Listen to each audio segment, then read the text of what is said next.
All right, welcome everybody. Can somebody write in the chat if we are have sound through to everyone? We are also waiting for everybody else to join. Yeah, good morning.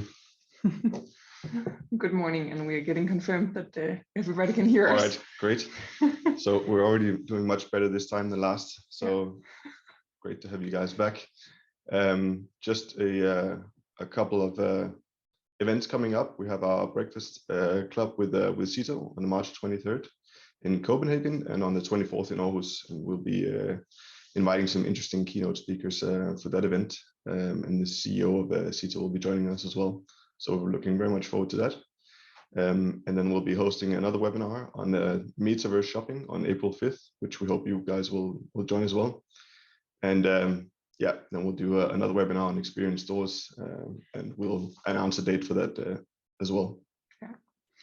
And this year we're also launching the Omnichannel Index version 3. We did the first 2 versions in 2018 and 2020. So it's exciting to add some new data points and probably some new companies to measure as well. All right.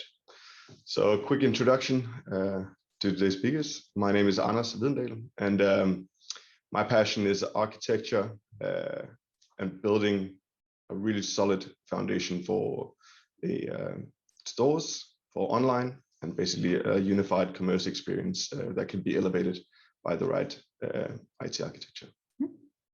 And my name is Caroline, and together with Anders, we are ramping up our new area of retail technology and in-store experiences. So we're talking a lot about what the future of retail and physical shopping will bring. If you have any questions throughout the webinar, you can add them either in the chat or in the Q&A. If I look at my phone, that's just because that's where we're taking the questions. But please add them as we go along, and we'll collect them all throughout the webinar. All right. So we'll do just a short introduction to impact as well, and then we'll talk about if the physical stores are still relevant. Maybe you already have an idea of what we're going to say there. We'll talk about the new role of the stores and how to approach, and then we'll collect all the Q&As in the end. So Impact recently merged with our Swedish friends from Improve. I think we have some of our colleagues from Sweden with us today as well.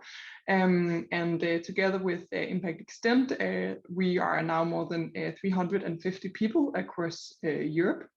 We all share the same belief that great experiences create great customers, and great customers create great business.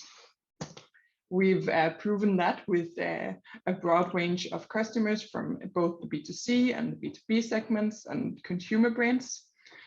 We've won a ton of prizes and awards. This is just some of them. And it's not only to brag that we show you this, it's also to kind of prove that we have a proven track record.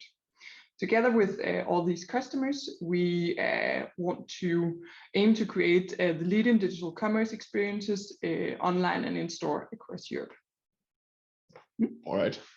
So this big question, are physical stores still relevant? And I think this question has been asked, I would say, a great deal of times. And for a while, it's been hard to get a straight answer, basically. But today, Caroline and I are basically here to give you a straight answer to this question. And we'll do that with a little help of insights and research that we found from across the globe. We'll look at some trends and insights, and basically try and come up with and discuss how this influences the future role of the physical stores. And we'll start with a statement just to kick off this question about stores and whether they're relevant or not. So Brendan Witcher, Forrester researcher, basically paints this out very clear. Whoever says the stores are a thing of the past are wrong, and we certainly couldn't agree more with this statement. So I think with that firmly stated, we'd just like to explore and tell you a bit about why stores are still relevant, perhaps more than ever, and how they will play a differentiating role in the customer experience and the impact that they have across your channels. So we'll look at some concepts and some businesses that are actually also challenging the role that the store plays. So first, a little bit of positive news here during these post-Corona times now. So actually, store openings are back on track, and they're returning to a positive since 2017. But there is still, I would say, some after effects of Corona that might happen here. So we can only guess if what will happen in the near future in terms of store openings and closing. But right now, the latest numbers are indicating that we're back on track. You could say previously the assumption of e-commerce actually being cannibalizing or eating its way at stores was inherent in most businesses. So that's sort of the idea that we were all thinking was actually the case. And the silos, that existed between multi-channels and internal competition meant that it was really tough to align your KPIs and OKRs between the offline, so physical stores, and online. And there's sort of been a siloed approach for many years. Corona, you could say, pushed that agenda a bit, got everybody together, closer together in the business. And there's been some quick turnarounds, some great experimentation going on in all kinds of businesses. And we're really excited that COVID has accelerated this, but it's unfortunate, you could say, that a crisis like COVID needs to take place before we actually see the business getting closer together and huddling up. All right, so a quick poll here. Are you planning to open or close stores? So please choose one answer here. Curious to hear what you guys are. Lots of answers ticking in here. Yeah. And positively enough, everyone's. Ooh.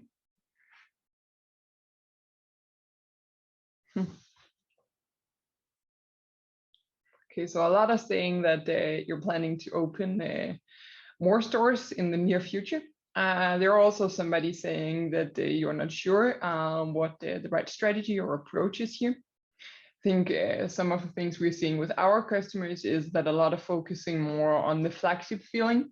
So not necessarily having that many stores, but having bigger stores on more prominent locations. Absolutely. I would say 86% of you are actually planning to open more stores in the near future. So yeah. I think that goes well in hand with the trend here.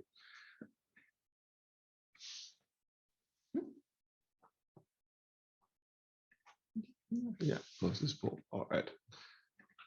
Thanks for that. All right, so now we'll talk a bit about the new role of retail in the stores, and so this area is going to encompass the social responsibility of retail, how retail works as a traffic machine and lead for online. We'll talk a bit about pure players opening up and acquiring stores, some marketing stores, and how actually digital ad spend is going to impact, or potentially could impact, your strategy for store openings. And then we'll just give some inspiration on different types of stores to work through. All right. First of all, when we go shopping, we always go shopping with expectations, and we want great experiences. And you could say retail and physical stores are all about these expectations, the human interaction in some stores, and these feelings and emotions that basically are held up against what we actually experience when we enter store. So we anticipate something, and then there's the real experience that meets us. And you could say there's been like a convergence towards the deliverance of a more intimate, urgent, and emotionally resonant experience. So really, it is something that is important when we go shopping, is to have a great experience. And we believe that this customer experience is going to be the differentiator in the digital age, and that slow adopters could soon find themselves left behind. And there are a lot of factors that come into play here, and they all vary from consumer to consumer. So we'll look a bit at what the research tells us with this regard. So 80% of companies, and this is according to the Forbes research, that 80% of companies consider the experience excellent, but only 8% of customers agree. So there's a big gap here. And that is something that we might have anticipated, but it's certainly a gap that we should work towards closing. And it's definitely not something that we were hoping or expecting as retailers or brands. And it's certainly not something that we are hoping for as a customer. we'd like to get closer to those excellent experiences that 80% of the companies, should be 100, expect that they deliver. So a couple of numbers here. 2.4, it's 2.5% more likely that customers will make a first-time purchase at a physical store than they do online. So still a key role here for the store. 50% of our customers say that an experience a company provides is just as important as the product and service that they provide. So it's that additional layer on top, which actually brings value to the product and to the service that will enhance and bring, you could say, more loyalty to the customer. And interestingly enough, 75% of all customers have purchased a product online for an in-store pickup. And we'll get back to some numbers around that as well. Yeah. So the last years, we've seen I would call it a very positive change in the focus on the company's purpose. Both customers and executives are hyper aware of the impact that the business operations have on our society as a whole. And that's what we'll briefly talk a bit about here. So the two most important things that we've learned post-COVID, during COVID, is first of all, the digital transformation is a must. Now we are from a digital company, so we're not going to bombard you with statistics that prove this. But there's no doubt that if you weren't already aware before COVID, almost all of us are now aware that digital is a must. The second thing is that people need people. So a lot of us has realized that what we actually missed during COVID was each other. So especially, of course, our closest family and friends, but also for many of us, we missed what I like to call a stranger connection. Some also call it weak links. So psychologists say that this is something that boosts our happiness. And I read an analyst with a quote from a young woman. She said that what she actually missed the most was the stranger connection. She missed the buzz of the city, people just living their lives, drinking coffee, trying on clothes. She didn't even have to speak to them. She just wanted them to be around because she really missed the stranger connection. Now, I'm very extroverted, so obviously that was definitely something that I felt, but there are actually a lot of studies showing that weak links are important to us. So according to Alan Redman, who's a American psychologist, he says that being in contact with weak links boosts our sense of life happiness, and a more diverse social network give you a more exposure to diverse ideas and will benefit your own flexibility of thinking. So overall, it's helping us to respect each other, understand each other better. And in times where the gap between people is becoming wider and wider, stranger connection really play an important role. So your local barista or the person who helped you find a pair of jeans actually play a role in your happiness and in our society as a whole. Now, I don't have physical stores, or I'm not a retailer myself, but when we work with retailers, this is really important in our work, that our purpose is to bring people together. And although we have a lot of ways to do that online, it just, at this time, at least for me, it's just never the same as physical shopping or physical contact in general. A great example of a retailer who uses this is Jumbo, a Dutch grocery retailer. As a part of a national campaign against loneliness, they implemented slow lines, and it matches with their overall purpose and promise, wanting to be the most customer-centric company in Holland. And in the lines, the staff was not measured upon how many items they scanned. The focus was just to make a casual chat conversation between strangers. This is a great example of a company matching the brand promise with a unique concept, and also filling out a role in our society that's important. Mm-hmm. So now we talked a bit about how retail fits into to our society. Now we'll just cover how it fits into a omni-channel business model. So something a bit more commercial, you could say.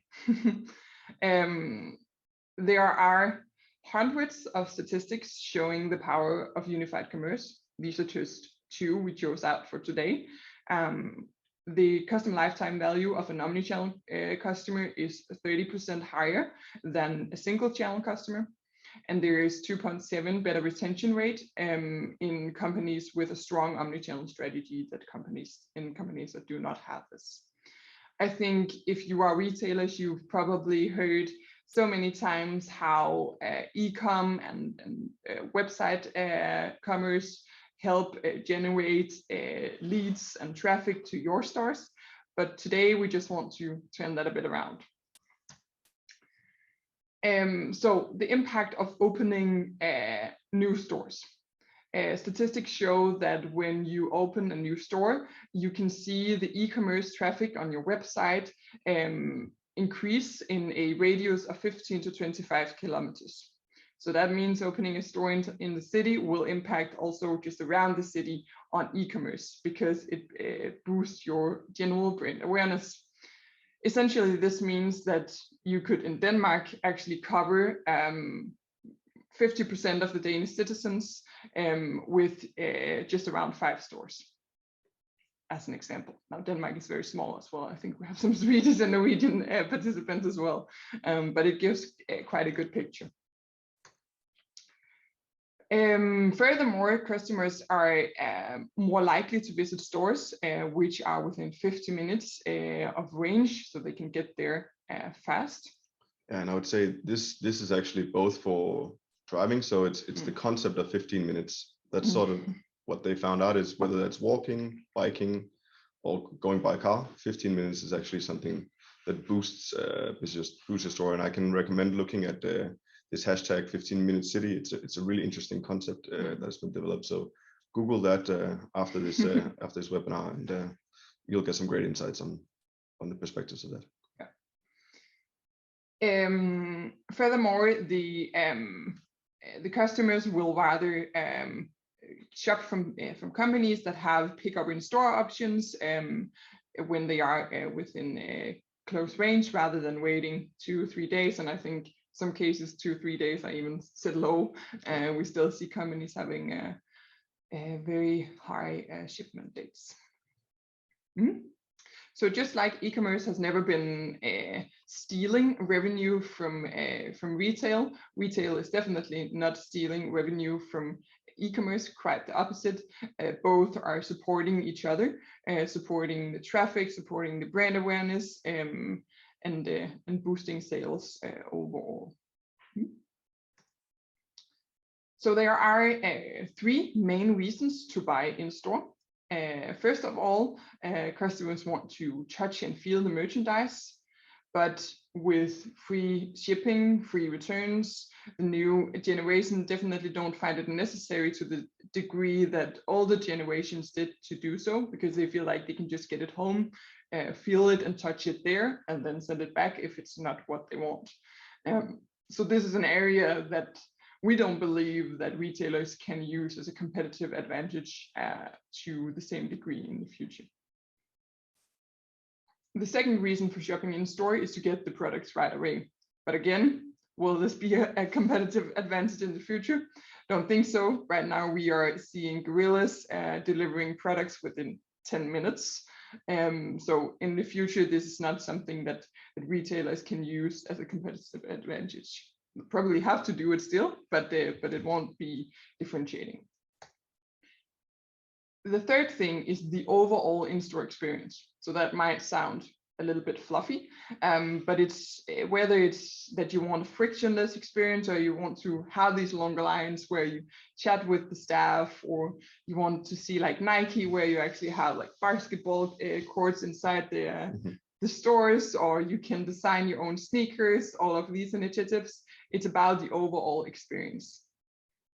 This is something where you can actually differentiate yourself. Yeah, exactly. I think this ties back to what you saw earlier, right? That more than 50% of customers actually value the experience just as much as the product and the service. So it makes sense that this is on the top 3. Yeah. So we have a new poll. What is your opinion, in your opinion, the key role of your stores today? I think you can see a poll now. So is it either the unique experience related to your product and services? Oh, there's a lot of different here. Is it the easy access to the product? Is it the face-to-face sales and advice? Is it the interaction? Or is it that the customers actually feel more safe buying in store? Okay, these are very this is a close race here. yeah, very close race. Nobody is saying that the customers feel more safe, but right now we have like 25% for the other ones, divided more or less equally.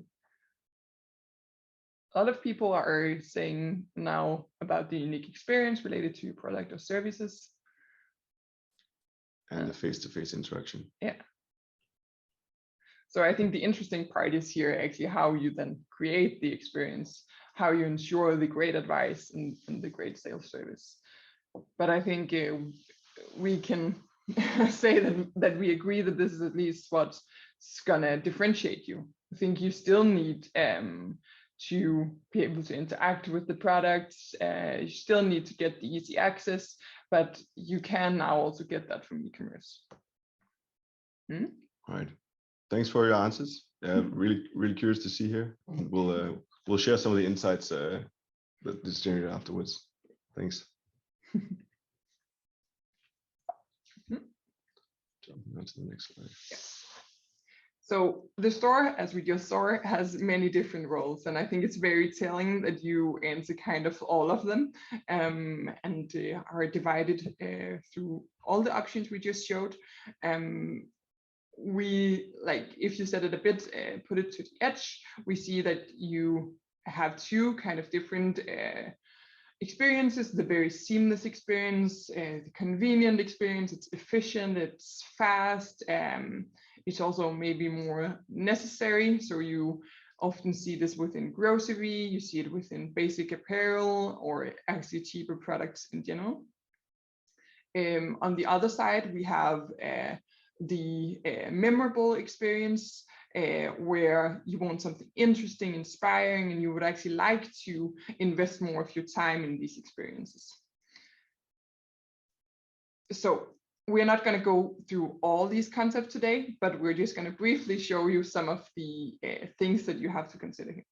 So the first one, which is very seamless, is the convenience stores. Years ago, that was 7-Eleven. Today here we have some examples from Asia. One of them is a 24/7 open self-service store. There's no staff, nothing there. You get in with your app, you scan your products yourself, and if you need service, you can video call staff from headquarters. The other example is a self-driving self-service 24/7 store, which is at this point only being tested out, but let's see if that takes up space in the future. Then we have the fulfillment stores. In Asia, we've seen Alibaba doing this very much. They're using their stores as fulfillment centers for e-com as well. But we're also starting to see Volt and Gorillas and these more like pure players having, we could also call it kind of dark stores. Yeah, I think the interesting here with fulfillment stores is that they're catching on. There's been like a big competition started in Germany by Gorillas, which sort of set the scene, and then you have Volt, which started in a completely different sector or vertical, which was actually just delivering, being a logistics, and now they're entering into the space of actually competing and selling goods and delivering a seamless shopping experience. So now you can get your groceries either delivered from Volt, or you can pick them up in their own supermarkets. So just like Bilka to go, but in a, I would say, even more seamless way and fully automated. So you have competitors from other verticals now challenging the existing store concepts. Then we have the showroom stores. I think this is something that we've seen taking more and more space, where you don't have all your products in stock, but you have to use strong digital tools to get the feeling of still having endless aisles, also have to have great fulfillment capabilities, because you have to deliver very fast afterwards. Then we have the pop-up stores, and the interesting here is definitely that we are seeing a lot of pure players doing pop-ups now. So we've seen Amazon do it, NAKD has also done it, but another example is also Normal, who are using pop-up stores to test out new areas in like peak times. Then we have kind of to the other end of the scale, we have the community stores and the experience stores. These are the important part here is that you have to make experiences that matches your brand, that matches your value proposition. So whether you are Lego and you want to make it easy to play inside your stores, or you're Nike, you want to make sports fun, and Nike also have the very famous tagline of "just do it," and that is basically what Nike is always just doing basketball courts, just doing it. And we also have Selfmade, actually one of our customers who wants to create a community. So they are creating areas where you can make your own clothes inside their stores. The last one, which is kind of outside the scale, is the marketing stores. And we'll briefly cover that, but it's essentially seeing your stores as a marketing channel. And we just talked about how stores drive online traffic. So this is one of the reasons here. All right, so what we know from retailers is that convenience and service is still king. It's still something that we seek as customers, and it plays a really important role, to all of us. It needs to be easy, and we need to get service, and the store still plays an important role here. You could basically say in most cases in Scandinavia, it's actually still faster to drive to the store, get a product, than it is compared to ordering online. And like we said, having to wait 2 to 3 days or even more, could be more for some of us. And actually now 2020 Omnichannel Index report, we found that less than 5% of Scandinavian retailers offer same-day delivery. So if I want a product now, I still need to go to a store. And that's where the omnichannel comes in. Click and collect, curbside pickup, reserve and store, and so on become important challenges. You can say on top of that, 30% of our research brands and retailers actually didn't offer this click and collect in store. So you're not incentivizing customers here to, reserve online and go pick up in store. So we're curious to see where we are now in the 2022 report. Yeah, Hopefully all of these numbers will have increased. And related to the click and collect, it actually showed that the store plays an important role here. Actually, more than 50% of customers who do click and collect are willing to buy more. So they actually always add an additional item to the basket. So there's a big potential for sales when you combine stores and online. And if you add on top of that again, the great experience and service that you can provide to the customer, you will definitely get a more loyal and committed customer, which all in all adds up for the better.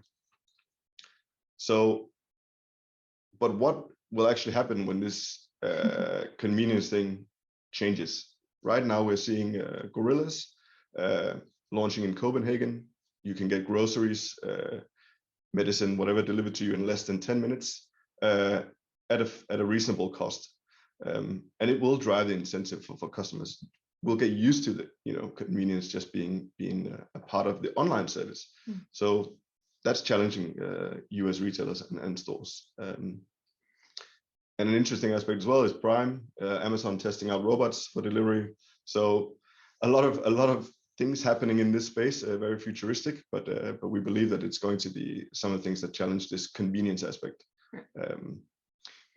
Yeah, and I think in general we can say that customers they expect the best experience they get in one channel, on one place, everywhere. So if they get the delivery from Prime or from Gorillas in 10 minutes, they would expect to get something similar from all the places they show. Yeah, exactly. And I think one interesting aspect here is we talked about Jumbo a bit earlier, who had slow lines. Jumbo actually also partnered up with Gorillas, so they're really keeping to the promise of delivering great customer experiences across. So they're both a slow line, you could say, advocate, but they're also a Gorillas advocate. So they cater to all customers, and we think that's a really important thing to note here is You're not just serving one type of customer in grocery, you're serving all types of customers. Exactly. And that's why they partner up with these guys. Yeah. All right. So what else is going on in this space? So stores are actually being challenged from more places. One example here is Box by Postie, which is the click and collect or post office now that's installing fitting rooms, unboxing areas, and you can wrap up your items. So basically, the post office now becomes a store where you can try on clothes. If it doesn't fit, you pack it up again and you ship it back. So you're removing that whole friction of having first to collect the item, bring it home, try it on, and then returning it, which is of course used to be, you could say, a competitive advantage for stores, that we could walk in and try clothes there, try it on, feel it. But that is actually being challenged now by a company like Posti, which is the equivalent of PostNord in Finland. Yeah. And then we have Bulk Market, of course, like we mentioned earlier, just tapping into convenience and taking over and coming just from a completely different vertical. I think one important mention here to the Posti office is that they actually also offer a pop-up store. So they're actually bringing the store into the post office now, and you can try out that location as a brand, rent for a couple of months, and start selling there. And I think it's using kind of the services that we saw before being more of the seamless services and actually making an experience out of those services. Yeah. So utilizing the full way. Exactly. All right. So what we talked about here is stores as fulfillment centers, because we realize there's challenges coming from everywhere. So the store must play an important role in this seamless experience, and that's where the store as fulfillment center comes into place. So offering pickup in store, return in store, endless aisles, also called order in store, the curbside pickup, getting products shipped from store so you get a quicker turnaround on your products, and actually fulfilling from your sister store. So being able to do click and collect between locations within the same city or close by. That's just going to be, you could say, what's the right name? Table stakes for you as a retailer. And in order to deliver this, we see that the order management system plays a key part in being able to deliver those services to customers. Bringing that orchestration and experience closer to the customer is what the new order management systems do, getting it away from the ERP and closer to the customer. To be able to get the data, the insights, and the capabilities closer to your customer service, so you can be proactive and innovative and test these different experiences, both from a fulfillment perspective, but also from a store experience perspective, like order in store and endless aisles. We have an order management webinar that you can check out on our website if you want to know a bit more about that space. All right, so in order to do this, in order to be innovative, create experiences, and narrow this gap between expectations and experiences, you need a solid foundation to stand on. So basically a foundation of good technology that can fuel business innovation and allows you to be able to test and learn new concepts at a much faster pace. And we believe, with these items you see here on the screen, you will be faster at closing this gap between the 80% and 8% gap. Yeah. And now I kind of want to talk about a few concepts that are being driven and tested, which are all based on a solid tech infrastructure, and some good partnerships. Exactly.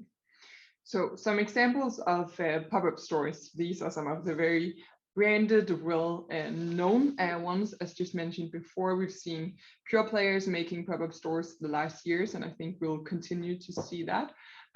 But pop-up stores is also an opportunity for retailers in general. So whether you want to test new areas or new store concepts, pop-up stores is a great way to minimize the risk because it's temporary. It's also a way to lower the cost of opening new stores. Furthermore, it gives you the chance to become hyper relevant. So as just mentioned before, we've seen the Mail doing mini mail in Denmark, where they start pop-up stores in areas with a lot of summer vacation when that's relevant. And I think Nike has done it ever since they started, basically, doing pop-up stores near to sport events, because they knew that was where a lot of their customers would be present. Yes. Mm-hmm. Then we have the endless aisle stores. By now, you probably know the classic endless aisles solutions with imports and digital screens. We have a lot of interesting things happening in that space, and this is kind of the next level endless aisle, because this is Kate Spade. They had no physical presence in the US and wanted to enable 24/7 window shopping. So they joined forces with eBay to do like a kind of pop-up store, but it's a marketing store where you can actually not walk into the store. So you have the window shopping feeling, and you can add to your basket and get fast delivery. And as probably a lot of you know, endless aisle solutions in general in normal stores increase the conversion by 10 to 20% in like overall matters. So of course, this is an obvious place to start. And I think especially in the bigger cities where we have so many visitors walking through the street every day, it gives high brand awareness, and it also creates this what's going to happen when you're with your stores when they're closed, when there's no staff. You're utilizing your space 24/7. Yes, so this is just the elaborated example of how they can actually shop. I think one of the interesting parts here is that there was this from 2013, yeah. I think. Yeah. So now we're almost 10 years later, and they haven't seen a lot moving in this space. So briefly recapping on the retail business case, I think we just talked about earlier that it creates omnichannel traffic and brand awareness. Furthermore, we've also seen a lot of companies who are actually able to negotiate lower rent for their stores than they've been able to for years. So the cost of operations is relatively lower than for some years ago. Yeah, I think COVID basically impacted this. So there's definitely new trends in how to rent, lease. One example is Souk, which you should check out as well online, that have redefined the store concept, where you actually rent the store on an hourly basis. They promise the landlord that they pay, and then you rent yourself into their space, and they can flip the store from Monday to Tuesday. Yeah. And the rent from Monday to Friday is the same as the rent Saturday and Sunday. So you can really change it up, and it's completely carried on a technological foundation. So all the screens in store, everything is carried by screens, but that also requires you as a brand to have a technical foundation to stand up, to be able to flip into their concept, and it can be changed into events and so on when not being used for shopping. So brand new ideas, new concepts are popping up for stores and venues. For sure. Yeah, and while we're seeing the cost of retail operations lowered a bit, we're also seeing the ad spend skyrocketing. So of course, when the spend is skyrocketing, also the cost is, and that leads an increase of digital advertising in general. So you could actually consider using your stores as marketing channels, because the digital marketing space is getting so full at this point. Exactly. And I think just that the costs are increasing here basically means that the customer acquisition cost is going to go up. Yeah. So it's going to be more and more expensive to generate and bring traffic into your online stores. And so you're going to hit some kind of equilibrium where it'll just be too expensive to acquire new customers, and that's where stores come into play. And I think that's what pure players are a great sign of, and why they're opening up stores. Exactly. All right. So basically, stores can help you differentiate yourself from pure players, as well as create this competitive advantage. So if we look at some of the key takeaways here, when you're building your retail offering, you of course have to have the basics in place. Basically offering the right products to the right people at the right time. And then when you're fulfilling a need and you need to provide this product and bring it to the customers, you basically need to be able to have this service and fulfillment layer in place. So here we're talking the seamless experience. That's going to be table stakes. Everybody will expect you to offer those services. So what is the thing that you can add on top of this, that will make you stand out from the online world? We think that's where stores come into play, because here you can really create a different experience, something that will evolve around your products, how you offer them, and it's really the key here that can bring loyalty into customers. Concepts, it's the service that you get in store. You can only do service to a certain extent online. You can do some experiences online. Maybe that will change with the metaverse. Who knows? We'll probably get back to that. Yeah. But at least as it is right now, the stores play an important role in creating unique experiences here. So rethink how you do click and collect, so that it's not just this wall you have to pick up and go queue. There are a lot of ways to differentiate yourselves, and you need to figure out what story you want to tell there. Yeah. And I think the important part here is that you really have to think about how this supports your brand. So it can't be something that you just copy paste for anybody else, because it has to match your brand and your promise in general. So we saw that with Jumbo, where they promised to make the best customer experience, and that both includes having like gorillas and also having the slow lines, because it's different for the types of customer what is a great experience, and we have to serve all of them. In general. Right. All right. So we'll talk a bit about how to approach this and some of our recommendations within this space. So first of all, don't start with the technology. That's the number one thing to take away here. It basically, from a perspective, technology used to be an enabler. It is, and it used to be something that we purchased, and then it could do something for us. But usually it was something that someone else had defined. That is no longer the case. I mean, now we can basically build bespoke solutions that are differentiating. We can build innovative applications and solutions on top. So, but we'll get back to that. Then you need to create a license to operate. So make sure you figure out what is the guiding story that tells everyone in the business why you are doing this and what it means for your customers. Create like a North Star and tell a story that will make you stand out. So don't just copy your competition, figure out what is your position and then build the experience around that.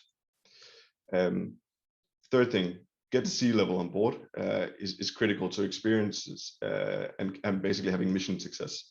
So make sure that you can present the right story, the right concept by describing the experience. And we think a powerful tool to do this, to get this buy-in is and get the investment is basically telling a story. It's much easier for us to relate to. It's easier for C-level to relate to rather than starting to talk about which IT infrastructure you should build or what the store should look like from design. What is the story that you want to tell with towards your customers that will resonate well?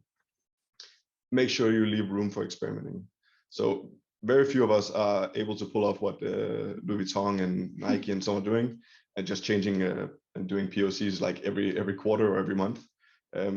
But still think about how much you invest in, let's say, A/B split testing your commerce, online, your marketing channels. You should be thinking about the same process here, right? Testing out things in stores will tell you what is working and what is not working. So be experimental. You won't hit it necessarily the first time. No, you have to try things just out. like we don't always hit it the first time online as well. We do tons of iterations there and get from the data. And then accept that experiences may not scale, like you said, right? It's not necessarily what works in one store in Copenhagen will not necessarily work in store B in Hamburg. So you need to, again, be specific, figure out what is the purpose of this store in this specific city and towards which customers are there. We are all different from that perspective. And then you end up with technology. So if you don't start with it, that's where you end. So based on this North Star and the stories that you want to choose, we can start and help build the right tech stack to support these three layers that we talked about earlier. And that's really it. In order to outrun your competition, speed is of the essence and creating the right experiences. And we just know from research that those that have a unified commerce and a solid composable architecture will actually outpace competition by more than 80%. So it's important that you start thinking about what is the right infrastructure for us to be innovative. All right. So a bit about impact retail technology, and Caroline and I, what we're basically here to change how retail and online experiences are combined. To deliver moments and interactions with consumers that go beyond expectations. Our mission is to go, together with brands and retailers, to deliver these memorable and deeper connections to your customers with impactful in-store experiences that are driven by technology. Right now, we're working with some of the industry leaders on in-store technology and retail architects to ensure that your next opening, is not just a copy-paste, but it's one that goes above what your competitors may not even have imagined yet. And finally, our ambition is to excite consumers and make them want to come back for more, whether that's in your online space or by visiting your stores over and over again and creating that loyalty.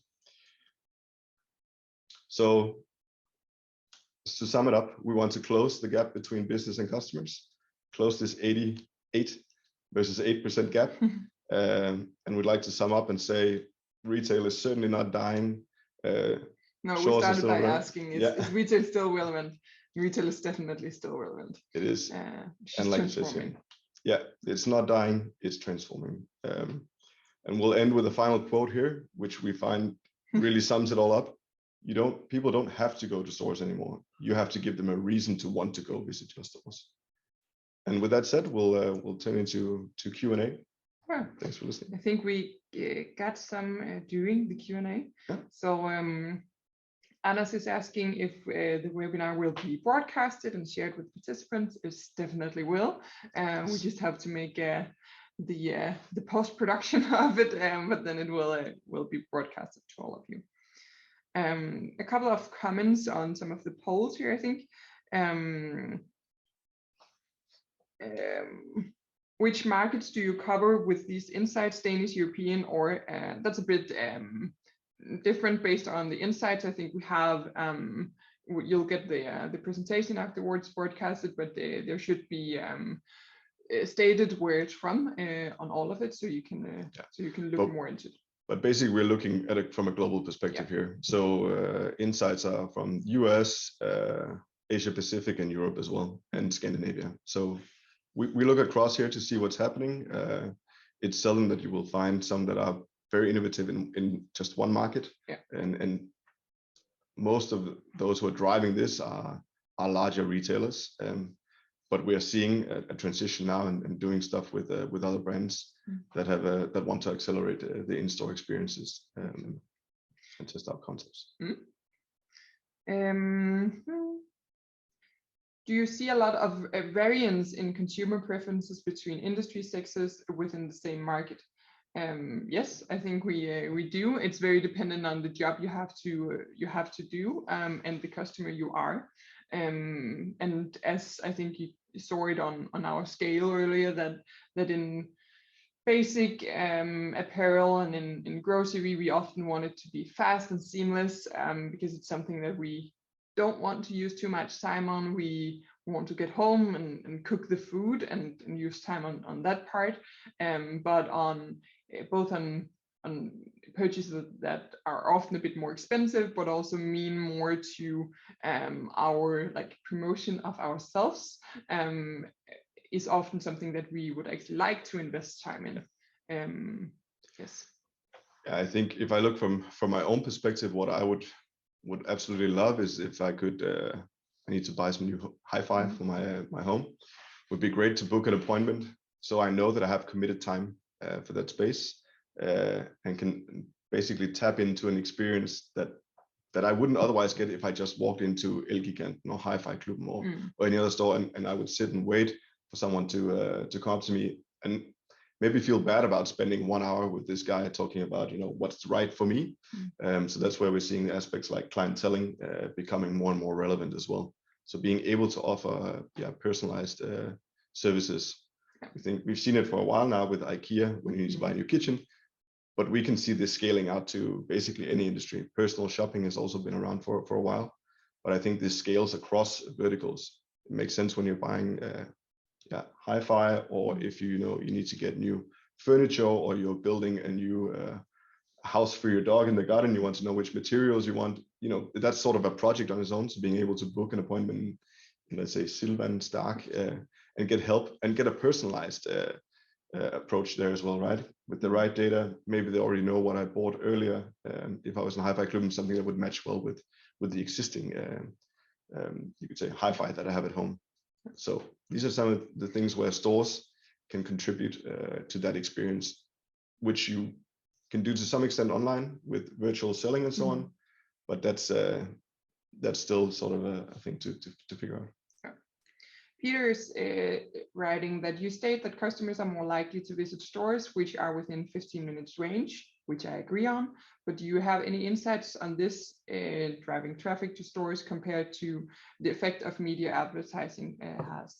I think the specific business case for each company will differ, also based on how well you're doing digital marketing at this point, and it can have at least a bit of a different role, because stores often have more of a brand awareness role if you at least haven't been inside the store but have only seen it. So that would be more of brand awareness campaigns, versus a lot of digital marketing are focused on retargeting, on conversion more than general awareness.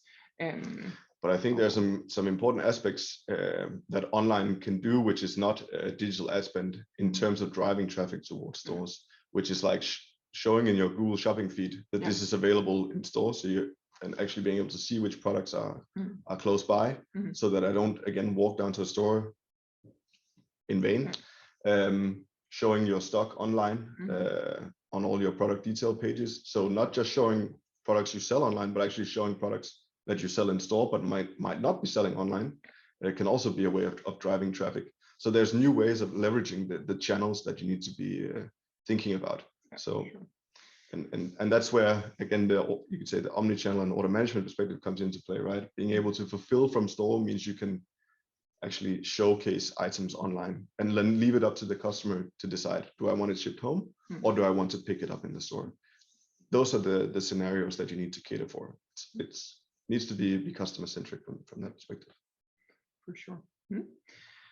Any other questions? I don't think we have more. I'll just check here.